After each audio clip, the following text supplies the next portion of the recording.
성도님들 만나서 반갑습니다. 네, 우리 같이 함께 볼 말씀은 히브리서 7장입니다.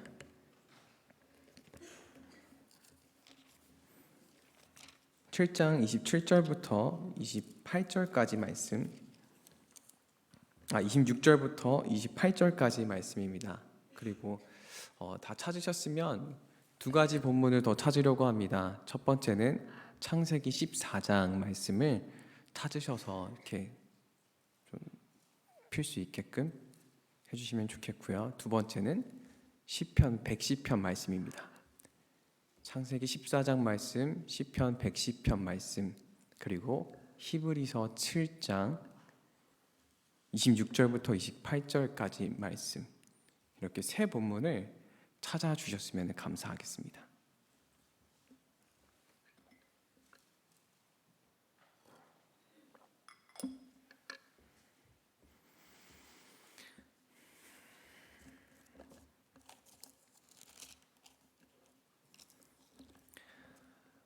다 찾으신 줄로 알고 우리 히브리서 말씀만 봉독하도록 하겠습니다. 우리 다 같이 함께 26절부터 28절까지 말씀 함께 읽도록 하겠습니다. 시작. 이러한 대제사장은 우리에게 합당하니 거룩하고 악이 없고 더러움이 없고 죄인에게서 떠나 계시고 하늘보다 높이 되신 이라. 그는 저 대제사장들이 먼저 자기 자를 위하고 다음에 백성의 죄를 위하여 날마다 제사 드리는 것과 같이 할 필요가 없으니 이는 그가 단번에 자기를 드려 이루셨음이라. 율법은 약점을 가진 사람들을 제사장으로 세웠거니와 율법 후에 하신 맹세의 말씀은 영원히 온전하게 되신 아들을 세우셨느니라. 아멘. 오늘은 우리에게 합당하신 예수라는 말씀 제목으로 설교를 전하려고 합니다. 언제나 새로운 것들은 우리를 두근거리게 합니다. 새로운 물건이나 경험, 만남 같은 것들은 우리에게 잊지 못할 추억을 주는 것 같습니다. 저는 아버지께서 처음으로 자전거를 사주셨을 때가 기억이 납니다. 앞에 버튼을 누르면 우주전 소리가 나왔고 뒷바퀴에는 보조바퀴가 달려 있었는데 아버지께서 그걸 기억하실지 모르겠습니다. 지금 생각해보면 대단한 건 아니었지만 그것 때문에 두근거리고 잠 못 잤던 때가 기억이 납니다. 또 제가 두근거렸던 때가 하나 더 기억이 납니다. 저희 아내가 이제 들으면 안 됩니다. 여기 계신 분들은 저희 아내한테 이제 비밀로 해주셔야 됩니다. 첫사랑을 만났을 때가 기억이 납니다. 네. 교회에서 이제 바이올린을 치던 초등학교 6학년 어린 여자아이였는데 제가 많이 좋아했습니다. 그래서 예배 시간에 이렇게 제가 손목에 왜 예배 시간에 그런지 모르겠습니다. 팔찌를 채워줬는데 그게 너무 귀가 빨개지네요. 지금 이렇게 얘기하면서. 네. 그게 너무 두근거렸던 기억이 납니다. 물론 지금 사모님하고 함께 사는 것도 굉장히 두근거립니다. 네, 제가 뭐 또 잘못하진 않았을까? 하루하루가 얼마나 조마조마하고 두근거리는지. 농담입니다. 네, 저희 정말 행복하게 잘 지내고 있습니다. 어찌되었건 제가 오늘 이렇게 말씀드리는 이유는 이 히브리서 말씀을 이제 들어가기 전에 성도님들께 두 가지 질문을 하려고 합니다. 성도님들은 언제 처음으로 예수 그리스도 때문에 두근거리셨습니까? 그 기억이 있으십니까? 아마 다들 하나 정도는 있으실 것 같습니다. 하나 이상 정도는. 잘 간직해 주시기 바랍니다. 자, 그리고 이제 두 번째 질문입니다. 그렇다면 언제 마지막으로 그리스도 때문에 두근거리셨습니까? 자, 이제 여기서 질문의 대답은 서로 너무 다를 겁니다. 몇 년 전이 될 수도 있고 어제가 될 수도 있고 그렇습니다. 사실 어떤 것이든 간에 우리를 항상 두근거리게 할 수는 없습니다. 아버지께서 사주셨던 자전거가 저를 막 지금도 두근거리게 하진 않습니다. 그리고 방금 여자친구 얘기는 좀 귀가 빨개지긴 했지만 제가 그 여자아이를 지금도 좋아하고 있지는 않습니다. 그런 것들은 모두 유한한 것들이기 때문에 만남이나 물건이나 경험이나 이러한 세상에서 우리가 겪는 것들은 모두 유한한 것들이기 때문에 우리는 계속 두근거리지 않습니다. 그런데 예수 그리스도는 다릅니다. 우리 주님은 무한하신 분입니다. 그래서 저는 우리가 예수 그리스도를 묵상할 때마다 항상 두근거려야 한다라고 저는 그렇게 믿고, 그 두근거림을 하나님께서 주신다라고 저는 생각합니다. 제가 왜 이렇게 밑밥을 까시는지 모르시겠죠. 왜냐하면 오늘 말씀이 혹시 지루하진 않을까. 왜냐하면 멜기세덱이라는 인물에 대해서 오늘 설교를 하려고 합니다. 이 멜기세덱, 여러분들 생소한 이름일 수도 있고 잘 들어보시지 않은 분들도 많이 있으실 겁니다. 성경에서 그리고 멜기세덱을 언급한 인물은 딱 2명밖에 없습니다. 다윗과 히브리서의 저자입니다.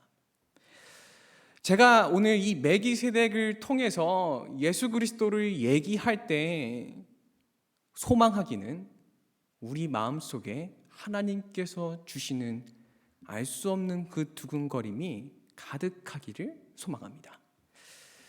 자, 이제 말씀을 시작하도록 하겠습니다. 먼저 우리가 멜기세덱에 대해서 살펴보기 전에 히브리서 7장에서 왜 1절 말씀 한번 보시기 바랍니다. 멜기세덱에 대해서 얘기를 하기 시작하는데 왜 갑자기 멜기세덱에서 얘기를 할까? 그 배경에 대해서 잠시 설명을 해드리도록 하겠습니다. 히브리서 4장에 보면은 이 히브리서 저자가 대제사장이신 예수 그리스도에 대해서 설명을 하고자 합니다. 사실 히브리서 전체가 예수에 대한 설명밖에 없긴 합니다. 근데 대제사장에 대해서 4장부터 설명하기로 마음을 먹는데, 그 이유가 히브리서의 독자들, 그러니까 히브리 교인들은 여러 가지 악한 상황에 처해 있었습니다. 내부로는 유대교로 다시 돌아오라는 유혹을 받고 있었고, 외부로는 로마로부터 핍박을 받고 있었다라고 제가 몇 차례 이렇게 말씀드린 적이 있습니다. 이런 상황 속에 있는 그들에게, 그리고 점점 흩어지려고 하는 히브리 교인들을 히브리서의 저자는 붙잡았어야 됐습니다. 이들을 하나의 구심점으로 이렇게 모아야만 했습니다. 그게 바로 누구냐면 예수 그리스도입니다. 그래서 히브리서는 정말 예수 그리스도에 대해서만 많이 가르치려고 합니다. 이제 본격적으로 그래서 5장에서 대제사장이자 멜기세덱의 반차를 따르는 예수 그리스도에 대해서 설명하려고 했으나 저자가 이렇게 적다가 잠깐 이런 생각이 들었던 것 같습니다. 지금 이 멜기세덱에 대해서 얘기를 듣기에 이 성도들이 영적으로 너무 나태하지는 않은가? 아직 어린아이와 같지 않은가? 라는 생각이 들어서 6장에서는 이렇게 얘기합니다. 그러므로 그리스도의 기초를 버리고 더 나은 곳으로 나아가자라고 설명하면서 6장까지 영적인 나태함과 게으름에 대하여 경고합니다. 그 경고가 끝난 후에 이제 7장에서 5장에서 하지 못했던 멜기세덱에 대한 얘기를 하는 겁니다. 그래서 7장 전체가 멜기세덱에 대한 내용이 나옵니다. 이 멜기세덱 이름만 들어도 참 생소하지 않습니까? 제가 사실 설교를 준비하면서 제가 아는 이제 지인들한테 교회 같이 함께 다녔던 성문교회 사람들은 아닙니다. 전화를 했습니다. 그래서 전화를 해서 물어봤습니다. 혹시 너 멜기세덱이라고 아냐? 그렇게 물어봤더니 형, 그 이스라엘 왕 아니에요? 이렇게 말하는 사람도 있었고, 그거 어디 열왕기상이나 역대상이나 거기 왕들 중에 한 명인 것 같은데라고 말하는 사람들도 있었고, 어떤 사람은 내가 사실 잘 모르겠는데, 그리고 저희 형은 그 사람은 100% 장군이야 라고 되게 당당하게 라고 저한테 얘기해 줬습니다. 이렇듯 멜기세덱에 대해서는 우리 성도님들이 아마 되게 생소하실 겁니다. 그런데 이거는 생소하지 않으실 겁니다. 멜기세덱의 반차를 따라, 이 문장은 아마 성도님들이 신앙생활을 하시면서 한 번쯤은 들어보셨을 겁니다. 그래서 통화를 하다가 멜기세덱의 반차를 따라라고 얘기했더니 아 맞다 그거 라고 말하는 지인들이 굉장히 많았습니다. 저는 이 반차라고 했을 때 사실 어느 정도로 생각했었냐면 좀 부끄럽지만 뭐 멜기세덱이 끌고 다니는 뭐 수레 정도로 사실 대학교 때까지 그렇게 생각을 했었습니다. 사실 그리고 이 반차에 대해서 제가 제대로 알려고 하지도 않았습니다. 왜냐하면 너무나 성경 속에서 빈약하게 나오기 때문입니다. 만약 이 멜기세덱이라는 이름이 신약 성경에서 아주 많이 등장한다면 우리가 설교를 통해서 굉장히 쉽게 접했을 테고 아 이런 거였구나라고 제가 알았을 텐데 너무나 빈약하게 나옵니다. 성경에서 딱 오늘 찾아본 3번밖에 나오지 않습니다. 첫 번째 창세기 14장, 두 번째 시편 110편, 나머지 세 번째 히브리서 7장 말씀입니다. 그렇게 별로 나오지 않는 인물이고 우리 성도님들도 사실 이거 처음 듣는데 어색한데라고 느낄 만큼 뭐 별로 중요하지 않은 인물 같은데 유대인들의 생각은 달랐습니다. 오늘 히브리서의 저자가 멜기세덱을 언급하고 있던 이유에 대해서도 어떤 학자는 이렇게 얘기를 합니다. 그 당시 이 사람들 가운데 멜기세덱은 과연 누구인가? 멜기세덱은 도대체 어떤 인물인가에 대한 얘기가 돌았다고 합니다. 왜? 별것 아닌 것 같은데 유대인들은 그렇게 이 사람에 대해서 집중했을까요? 그리고 왜 멜기세덱을 저는 오늘 굉장히 중요한 사람으로 다루려고 할까요?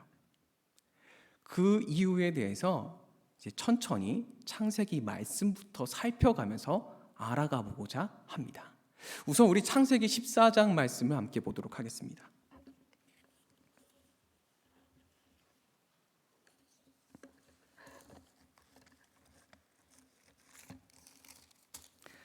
창세기 14장 17절부터 20절까지 말씀입니다. 같이 함께 읽도록 하겠습니다. 시작. 아브라함이 그돌라오멜과 그와 함께한 왕들을 쳐부수고 돌아올 때에 소돔 왕이 사회 골짜기 곧 왕의 골짜기로 나와 그를 영접하였고 살렘 왕 멜기세덱이 떡과 포도주를 가지고 나왔으니 그는 지극히 높으신 하나님의 제사장이었더라. 그가 아브라함에게 축복하여 이르되 천지의 주제이시오 지극히 높으신 하나님이여 아브라함에게 복을 주옵소서. 너희 대적을 내 손에 붙이신 지극히 높으신 하나님을 찬송할지로다 하매 아브라함이 그 얻은 것에서 10분의 1을 멜기세덱에게 주었더라. 아멘. 자, 우리가 17절부터 20절까지 말씀을 함께 살펴봤는데 우리 성도님들 읽어보시니 어떻습니까? 막 호기심이 동하십니까? 대단한 인물인 것 같은데 한번 진짜 연구해보고 알아봐야겠는데 라는 생각이 드십니까? 아니면 솔직하게 그냥 창세기에 많이 나오는 어떤 왕들 중에 한 명 정도로 느껴지십니까? 아마 궁금한데 라는 생각이 드시는 분도 있으실 겁니다. 근데 우리가 만약에 이 멜기세덱의 반차를 따랐다라는 그 신학적인 내용을 전혀 모른 채 이 창세기 내용만 읽어본다면 그냥 아브라함이 지나가다가 복받은 왕들 중에 한 명, 그 정도로 아마 우리의 머릿속에는 기억될 것 같습니다. 그리고 심지어 우리 16절의 끝에와 21절의 첫 부분만 한번 이어서 제가 보도록 하겠습니다. 16절 끝입니다. 그의 재물과 또 부녀와 친척들을 다 찾아왔더라. 그리고 21절 말씀입니다. 소돔 왕이 아브라함에게 이르되 사람은 내게 보내고 물품은 내게 가지라. 멜기세덱의 내용만 싹 빼고 읽어도 이 흐름상에 전혀 오류가 없습니다. 그래서 마치 읽다 보면 어떤 느낌이 드냐면 수많은 오리밭에서 그냥 백로 한 마리가 서 있는 것 같은 그런 느낌이 듭니다. 백로 빼버리면 그냥 오리밭처럼 되는 것처럼 전혀 중요하다라고 느껴지지 않는 인물처럼 보입니다. 4절밖에 되지 않는 이 멜기세덱, 빼고 읽어도 별로 의미가 없을 것 같은 이 멜기세덱.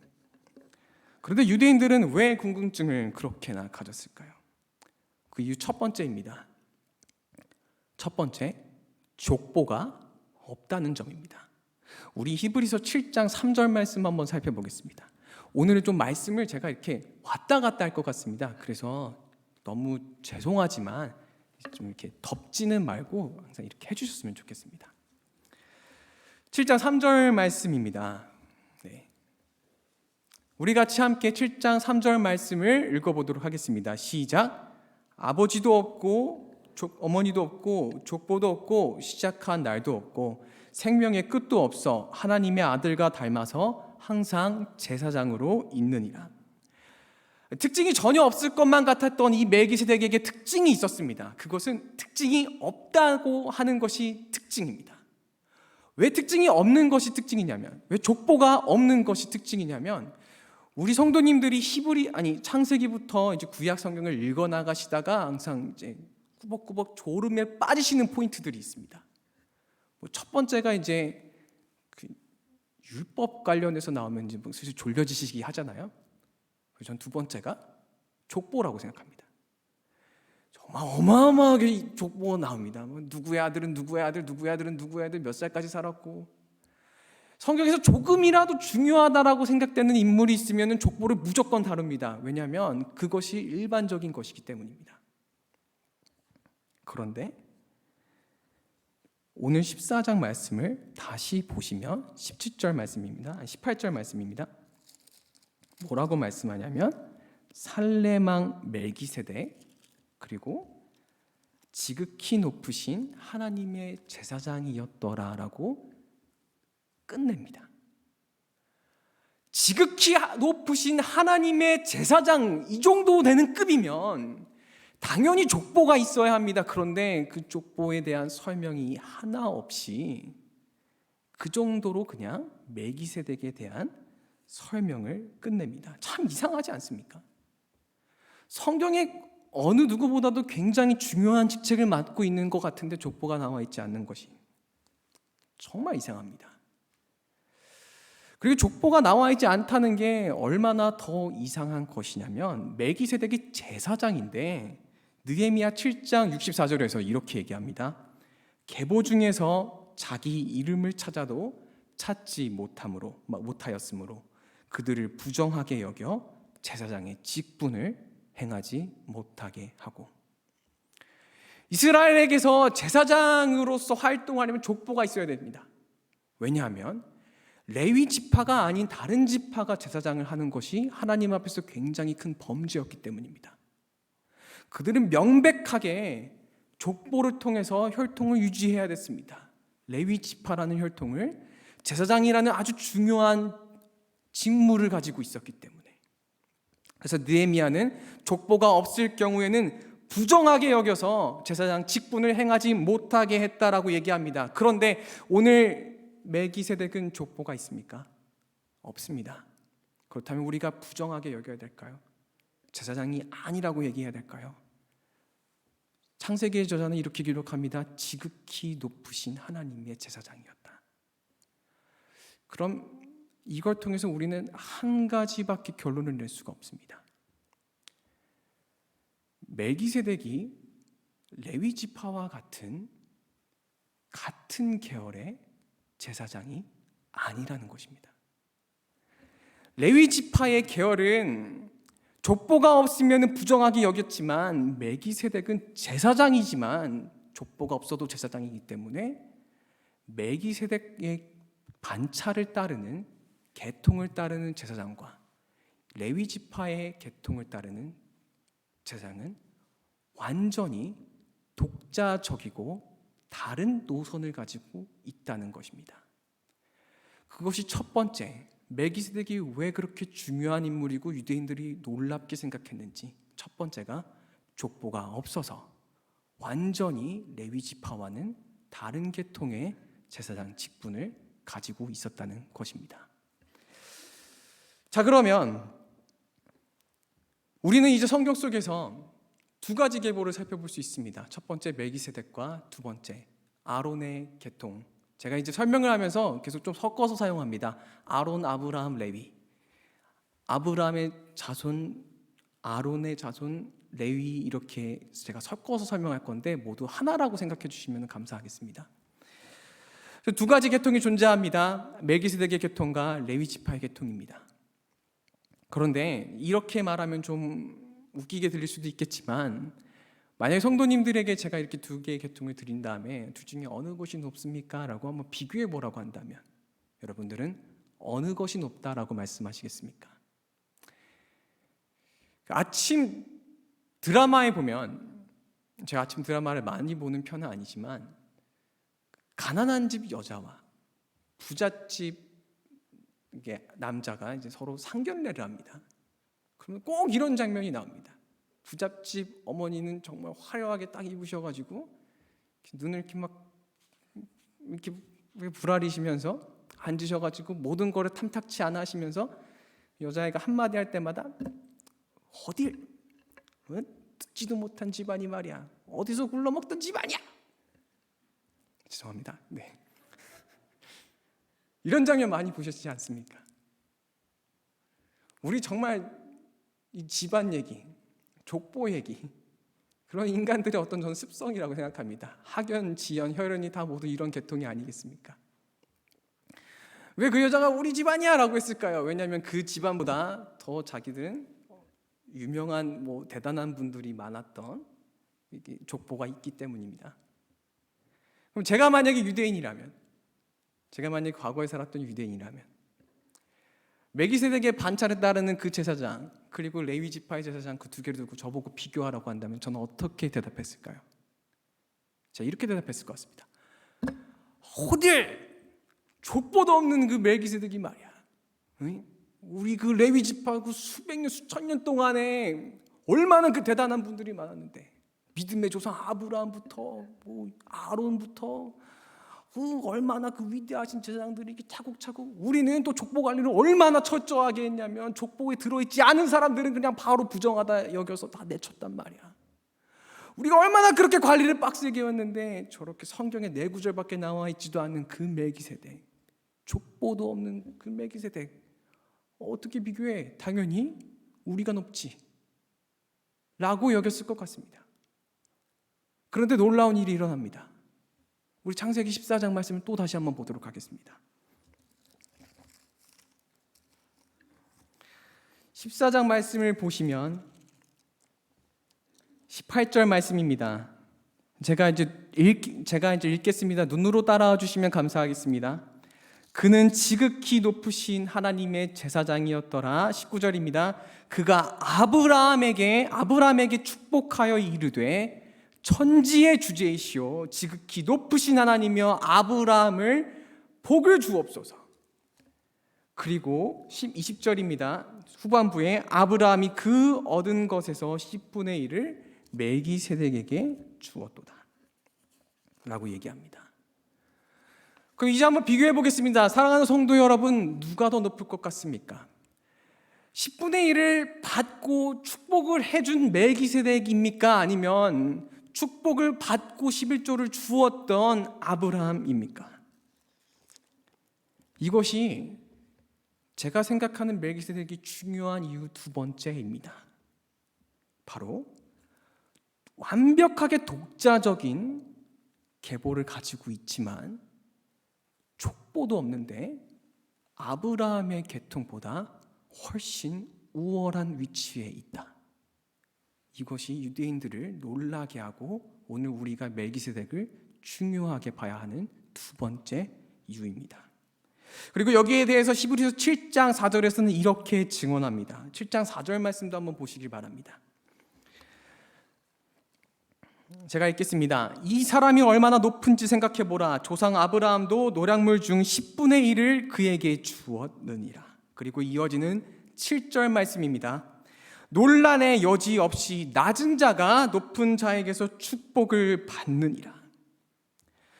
이 일은 단순히 아브라함과 멜기세덱 간의 사이의 일이 아니었습니다. 히브리서의 저자는 10절까지의 내용을 통해서 어떻게까지 발전해 나가냐면 레위 지파가 아브라함이 멜기세덱에게 복을 받을 때 아브라함에게 허리에 있었으니 당연히 레위 지파도 멜기세덱보다 낮은 곳에 멜기세덱이 더 우월한 곳에 있다라고 이어서 설명합니다.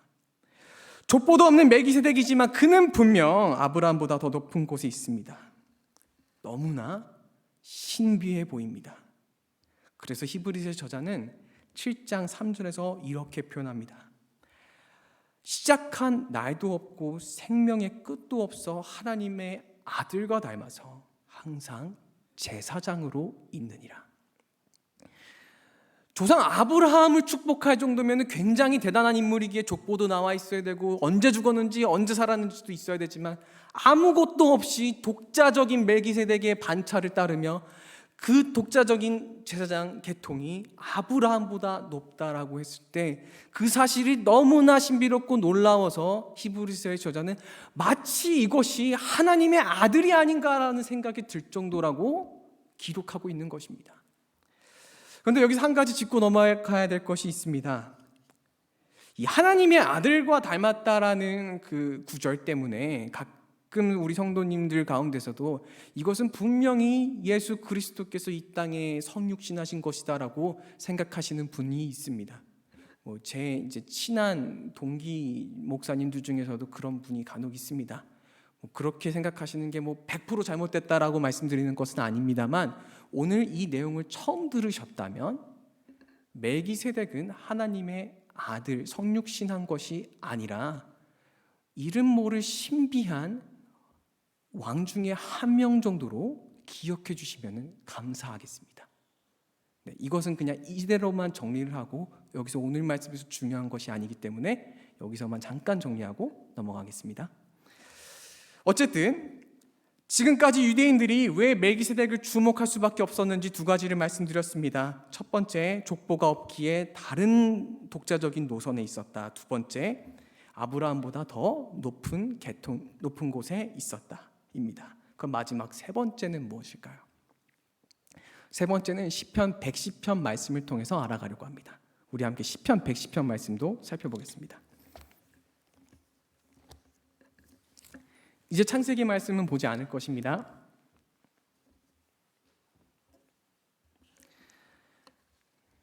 시편 110편 말씀입니다. 우리 1절 말씀만 함께 읽어보도록 하겠습니다. 시작. 여호와께서 내 주에게 말씀하시기를 내가 내 원수들로 내 발판이 되게 하기까지 너는 내 오른쪽에 앉아 있으라 하셨도다. 아멘. 이 1절 말씀이 굉장히 중요한 말씀입니다. 왜냐하면 신약 성경에서 가장 많이 인용한 구약 성경의 말씀이 오늘 읽으셨던 시편 110편의 1편 말씀입니다. 그런데 시편 이제 1편 말씀을 읽어보시면 좀 아리송한데라는 생각이 드실 겁니다.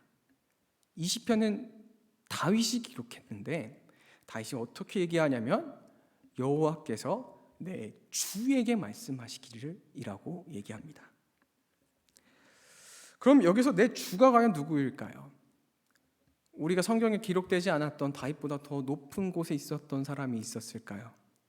다윗이 왕인데 왕보다 더 높은 곳에 있던 사람은 아마 없었을 것입니다. 그럼 이 주는 누구일까요? 아직도 실제로 유대인들은, 이스라엘 사람들은 이 주가 다윗이라고 생각합니다. 다윗 그 자기 자신을 하나님께서 이렇게 표현했다라고 그들은 그렇게 믿고 있습니다. 그러나 우리는 그렇게 생각하지 않습니다. 교회에 오래 다니셨다면 이 주가 누군지 딱 감이 바로 오실 거라고 생각합니다. 이 주가 누구입니까? 메시아입니다. 다윗은 메시아, 여기서 예수 그리스도를 언급합니다. 그리고 실제로 마가복음 12장에서도 예수 그리스도께서 이 구절을 인용하셔서 이렇게 말씀합니다. 다윗이 성령으로 감동되어 그리스도를 주라고 말했다 라고 말합니다. 그리고 이를 마치 증명을 하기라도 하듯이 이 신약 성경의 저자들이 이 구절을 통해서 수많은 그리스도에 관한, 메시아에 관한 신학들을 만들어냅니다. 히브리서 1장 13절 말씀을 보시면 제가 이전에도 한번 설명을 했었지만 예수 그리스도가 천사보다 더 뛰어난 분이시다를 설명할 때 이 구절을 들어서 사용합니다. 사도행전 2장에서는 다윗이 예수 그리스도보다 더 아래이고 예수 그리스도께서 다윗보다 더 뛰어난 분이다 라고 설명할 때 이 구절을 들어서 설명합니다. 사도행전 5장 말씀에서는 하나님께서 그리스도를 고귀하게 하셨다라고 말씀할 때 이 구절을 들어서 설명합니다.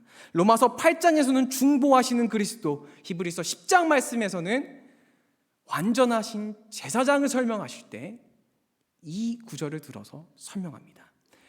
그러니까 이 구절은 모든 것이 다 그리스도 하나만을 설명하기 위한 구절 같아 보입니다.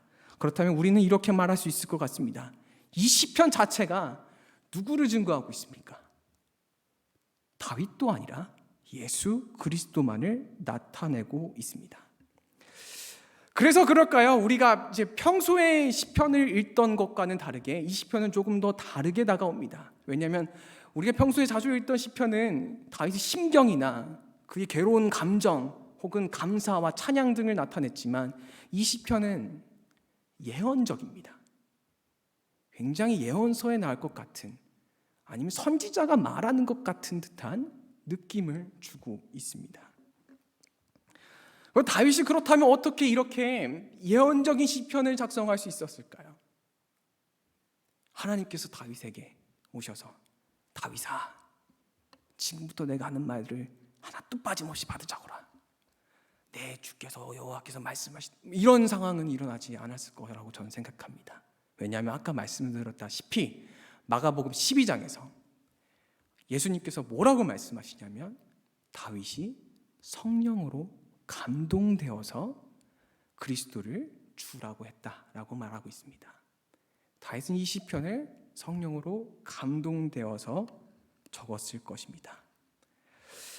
그렇다면 성령이 어떻게 다윗의 감정을 감동시켰을까요? 성령이 이 시편을 작성하게 할 때 다윗의 생각과 다윗의 습관과 다윗의 경험과 다윗이 가지고 있던 어떤 그 아이디어를 이 시편을 통해서 녹아내게 하셨을 텐데 다윗에게 어떤 감동을 주셔서 이 말씀을 이렇게 예언적으로 기록하게 하셨을까요? 우리는 알 수는 없지만 저는 감히 이렇게 한번 생각해 보려고 합니다. 성령께서 다윗에게 완전한 것에 대한, 완전하고 온전한 것을 사모하는 마음을 주시진 않으셨을까? 라고 말입니다. 다윗은 이스라엘의 왕이었지만 그는 불완전했습니다. 그는 다른 여자에 탐하는 큰 죄악을 저지르기도 했고 그의 아들은 자기에게 칼을 들이밀었습니다. 왕으로서, 인간으로서 불완전함을 가지고 있었습니다. 그리고 이 불완전함은 단순히 다윗에게만 있는 것이 아니라 우리 인간 자체에 있는 것입니다. 왜냐하면 우리는 죄인이기 때문입니다. 그런데 성령은 다윗을 감동시키셔서 불완전함 속에서 어떤 것을 바라보게 합니까? 완전한 것을 바라보게 했습니다. 완전한 것, 온전한 것을 기대하게 해서 시편 110편 2절 말씀에서 이렇게 기록합니다. 한번 말씀을 보도록 하겠습니다. 2절 말씀입니다. 시작. 여호와께서 시온에서부터 주의 권능의 귀를 내보내시리니 주는 원수들 중에서 다스리소서. 다스림. 그가 말하는 완전함은 자기의 완전함은 아니었을 것입니다. 자기가 정말로 완벽한 왕이 되고 또 제사장도 되고 정말 권력적으로도 어떤 나라도 침범하지 못하는 거룩하고 되게 의로운 사람이 되어서 완전해지는 것을 바라지 않았습니다. 다윗은 자기 스스로가 왕임에도 불구하고 다스려줄 왕이 필요하다 생각했습니다. 온전하신 왕, 완전하신 왕, 그것이 다윗이 정말로 바라고 있던 것이었습니다. 그리고 3절 말씀에서는 이렇게 얘기합니다. 주의 권능의 날에 내 주께서 완전하신 왕으로서 우리를 통치하시는 그 날에 그의 백성들이 거룩한 옷을 입고 새벽 이슬같이 나아오는 것, 그의 백성과 왕이 서로 화답하는 것, 그런 완전한 모습을 다윗은 기대했습니다. 그런데 갑자기 4절 말씀에 보시면 뜬금없는 일이 일어납니다. 4절 말씀도 함께 읽어보도록 하겠습니다. 시작. 여호와는 맹세하고 변하지 아니하시리라 이르시기를 너는 멜기세덱의 서열을 따라 영원한 제사장이라 하였도다. 아멘. 지금까지 완전하신 왕의 다스림에 대해서 노래를 했는데 갑자기 웬 멜기세덱, 우리도 뭐 흔히 들어보지 않았을 것 같은 이 멜기세덱을 왜 다윗이 갑자기 이렇게 언급할까요? 심지어 우리가 한번 상상을 해보도록 하겠습니다. 이 시편을 다윗이 노래를 부르면서 성전으로 올라갔을 것입니다. 그럼 그 주위에 누가 있었을까요? 레위 지파의 제사장들이 있었을 것입니다. 그럼 상식적으로 제가 왕이라면 뭐 정치적인 이유에서라도 뭐 시편은 그렇게 적진 않았겠지만 멜기세덱의 반차가 아니라 레위의 반차, 뭐 아론의 반차 정도를 써주는 것이 뭐 이렇게 좀 납득이 가지 않습니까? 너무 엄하지 않습니까? 갑자기 멜기세덱이 여기서 뛰쳐나옵니다. 왜 다윗이 어떤 생각으로 멜기세덱이라는 인물을 성경 속에서 2명밖에 언급하지 않는 이 인물을 여기서 이렇게 얘기할까요? 다윗의 생각을 알아보려면 그의 스토리를 조금 우리가 살펴봐야 될 것 같습니다. 다윗이 어린 나이에 사무엘로부터 기름 부음을 받았습니다. 그리고 사울 왕에게 고통을 당하면서 자라다가 왕이 되었습니다. 그 왕이 되는 과정까지 다윗이 지켜보던 것은 사울 왕이 망하는 과정이었습니다. 그리고 사울 왕이 다윗이 왕이 되었을 때 다윗은 한 번쯤은 이런 생각을 해봤을 것입니다. 사울 왕이 왜 망했을까? 왜 망했을까? 왜 망했는지 그 대표적인 사건을 혹시 성도 여러분 기억하십니까? 사무엘상 13장입니다. 살펴보시지 않으셔도 됩니다. 사무엘이 오는 것을 기다렸어야 되는 사울 왕이 제사를 드립니다. 혹시 이 장면을 기억하십니까?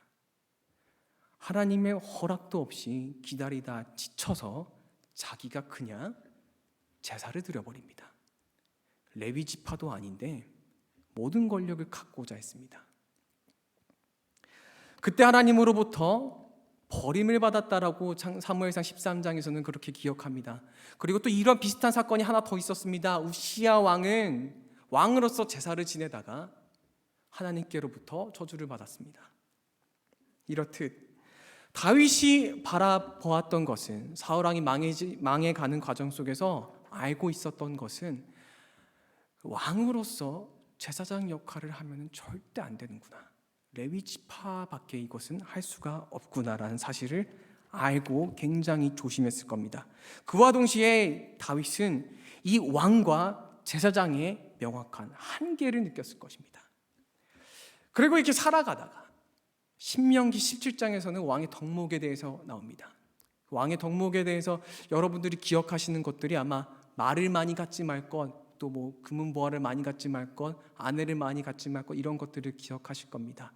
근데 왕의 덕목 중에 하나가 더 있습니다. 제사장 앞에서 성경을 필사합니다. 필사를 해서 이것을 밤낮으로 묵상하는 것, 그게 신명기 17장 말씀에 적혀 있습니다. 다윗은 다른 이스라엘의 왕들보다도 더 모범적인 왕이었기 때문에 하나님의 말씀을 기록하고 읽고 묵상하는 것에 정말 열을 냈을 것입니다.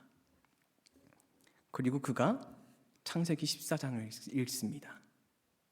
분명한 것은 시편 110편에서 멜기세덱을 언급하고 있기 때문에 그가 분명히 창세기 14장을 읽었을 것입니다. 창세기 14장을 읽을 때 멜기세덱과 다윗은 만났습니다. 살렘 왕 멜기세덱. 그 지역에 여러 가지 살렘이라는 곳이 있었지만 후에 멜기세덱에 있던 살렘은 예루살렘이 됩니다. 살렘 왕 멜기세덱. 멜기세덱 직역하면 평강의 왕이라는 뜻입니다. 이 평강의 왕과 다윗은 마주했습니다. 자기와 같은 왕입니다. 근데 그 왕을 보니까 멜기세덱의 반차, 지금까지 나와 함께 있던 그 레위 지파의 계통과는 완전히 독자적으로 다른, 족보 없이 다른 독자적인 계통을 가지고 있고, 그리고 무엇보다 이 아브라함의 계통보다 훨씬 우월한 위치에 있는 계통을 가지고 있는 것을 보면서 다윗은 놀랐을 것입니다. 그런데 세 번째, 다윗이 가장 놀랐던 것은 저는 이것이라고 생각합니다. 그가 왕이자 제사장이란 사실입니다.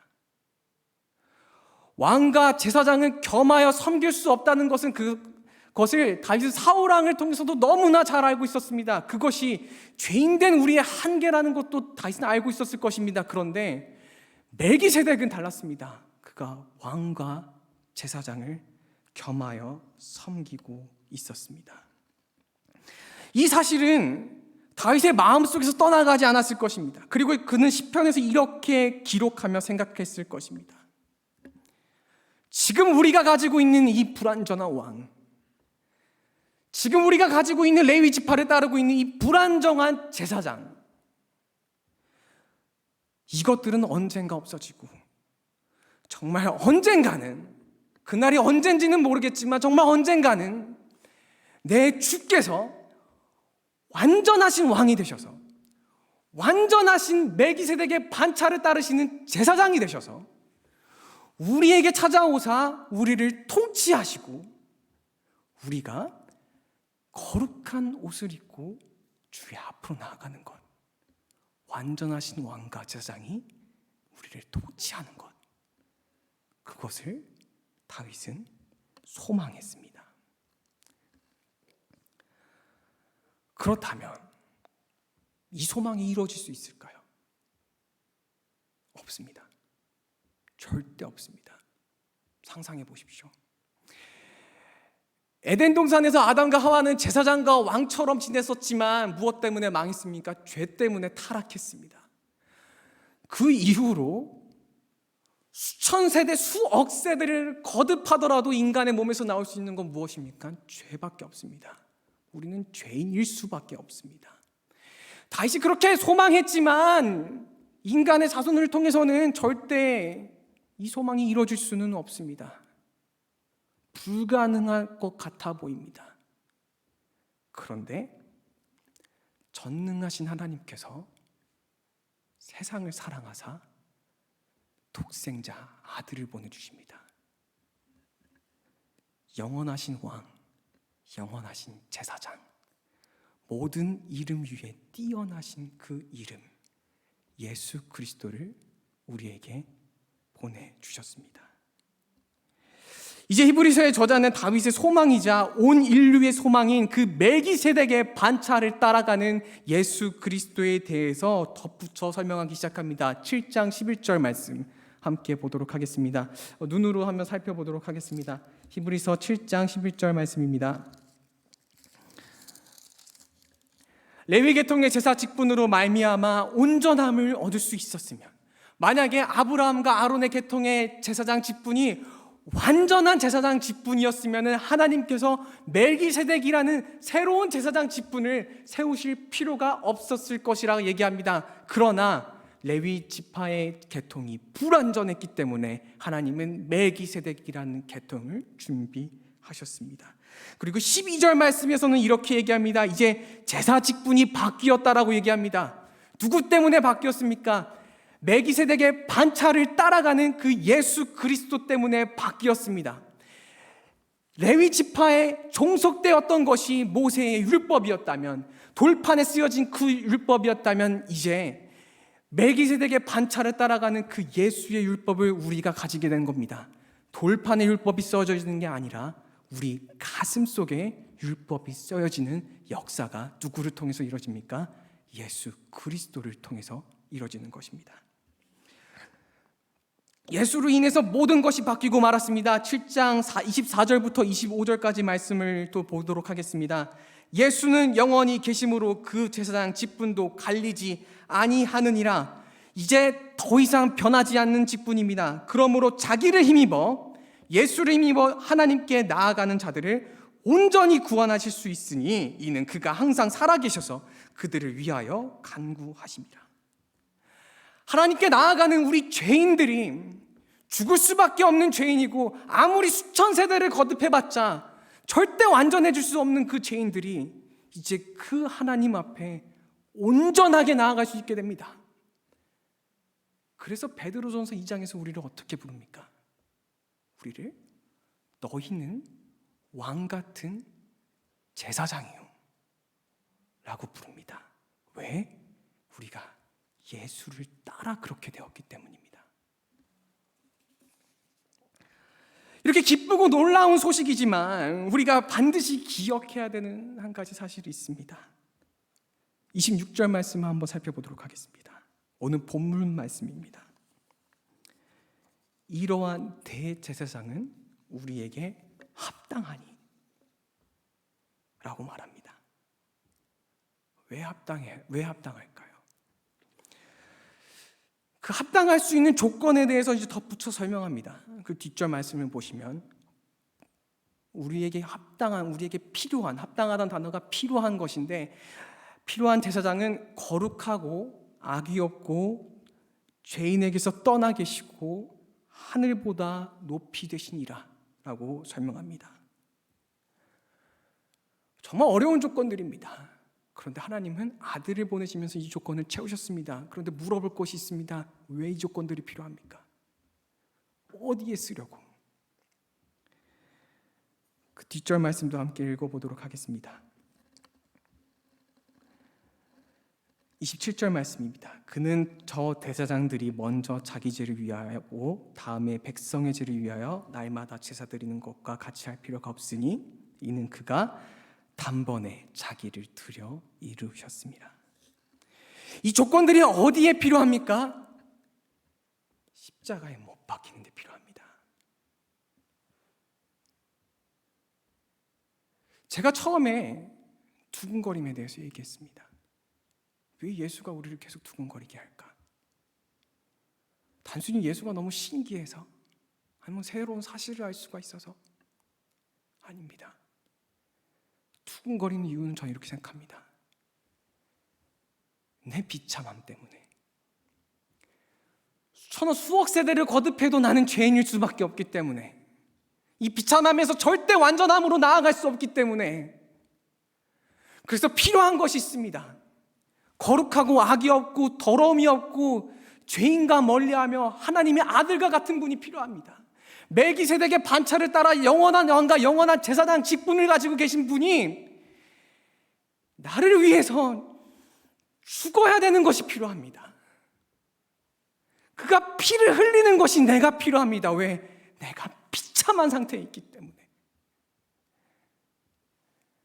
그렇게 될 때, 그 사실을 알고 우리가 예수 그리스도를 바라볼 때 주는 우리에게 눈먼 자를 보게 하시며 목맨 자를 자유케 하시며 갇힌 자를 자유케 하시는 그 은혜와 사랑을 우리가 마주하게 됩니다. 그 속에서 우리는 두근거림을 느끼게 됩니다. 사랑하는 성도 여러분, 여러분은 왕과 같은 제사장으로 하나님께서 이 땅에 부르셨습니다. 비참합니다. 여전히 똑같은 죄를 반복하고 여전히 죄악 속에 거하는 우리입니다. 그러나 하나님께서 자기 자신을 단번에 들여 자기를 구하게 하셨습니다. 그러므로 이번 한 주 동안에 우리가 멜기세덱의 반차를 따라 영원한 왕과 영원한 제사장이 되셔서 우리를 구원하신 그 예수 그리스도를 바라보며 그 사랑에 감격하며 날마다 두근거리는 마음으로 살아가시는 그런 성문교회 성도님들 되시기를 주님의 이름으로 축복합니다. 우리 찬송가 93장 말씀 같이 찬양하시고 우리 같이 함께 기도하겠습니다.